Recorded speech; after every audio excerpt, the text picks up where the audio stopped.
జై శ్రీకృష్ణం వందే జగద్గురుం. ఓం శ్రీ భగవద్గీత అద పంచదశో అధ్యాయః. 15వ అధ్యాయము పురుషోత్తమ ప్రాప్తియోగ. పురుషోత్తమ ప్రాప్తియోగము. పురుషోత్తముడనగా పరమాత్మ, ఉపాధి క్షేత్రము అను క్షర పురుషుని కంటెను, జీవుడను అక్షర పురుషుని కంటెను వేరై వారిరువురి కంటెను ఉత్తముడై పరగుట వలన పరమాత్మకు పురుషోత్తముడను పేరు వచ్చినది. అట్టి పురుషోత్తముడగు పరమాత్మ యొక్క స్వరూపమేమి? అతడు ఎట్టివాడు? అతని పొందుటకు మార్గమేమి? అట్లా అతని పొందుట వలన కలుగు ఫలితమేమి? మున్నగు విషయములన్నీయు తెలుపబడిన అధ్యాయమగుట వలన దేనికి పురుషోత్తమ ప్రాప్తియోగము అను పేరు కలిగినది.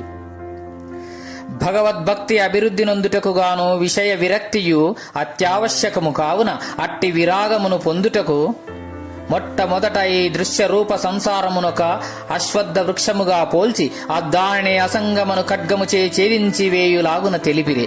అట్టి సంసార వృక్ష వర్ణనముతో ఈ అధ్యాయము ప్రారంభం అగుచున్నది. శ్రీ భగవానువాచ ఊర్ధ్వమూలమదశాకమశ్వత్థం ప్రాహురవ్యయం ఛందాంసి యస్య పర్ణాని యస్తం వేద సవేదవేత్.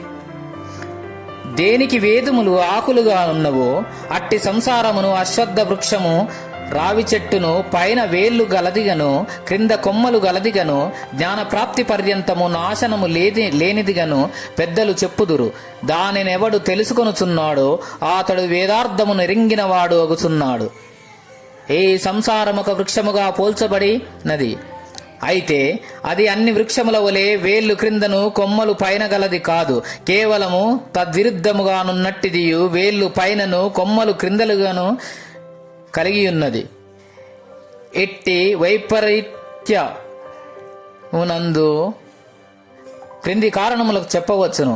పరమాత్మ నుండి ఏ అవశ్య మహదహంకారాదులు సమస్త జగత్తు ఆవిర్భవించి ఇండుట వలన ఊర్ధ్వమున వెలయుచున్న ఆ పరమాత్మయే క్రిందనున్న ఈ జగత్తునకు కారణభూతుడని నిరూపించుటకు గాను పైన మూలము క్రింద శాఖలు కలిగి ఉన్నట్లు ఈ బ్రహ్మాండ వృక్షము చిత్రించబడి ఉండవచ్చును.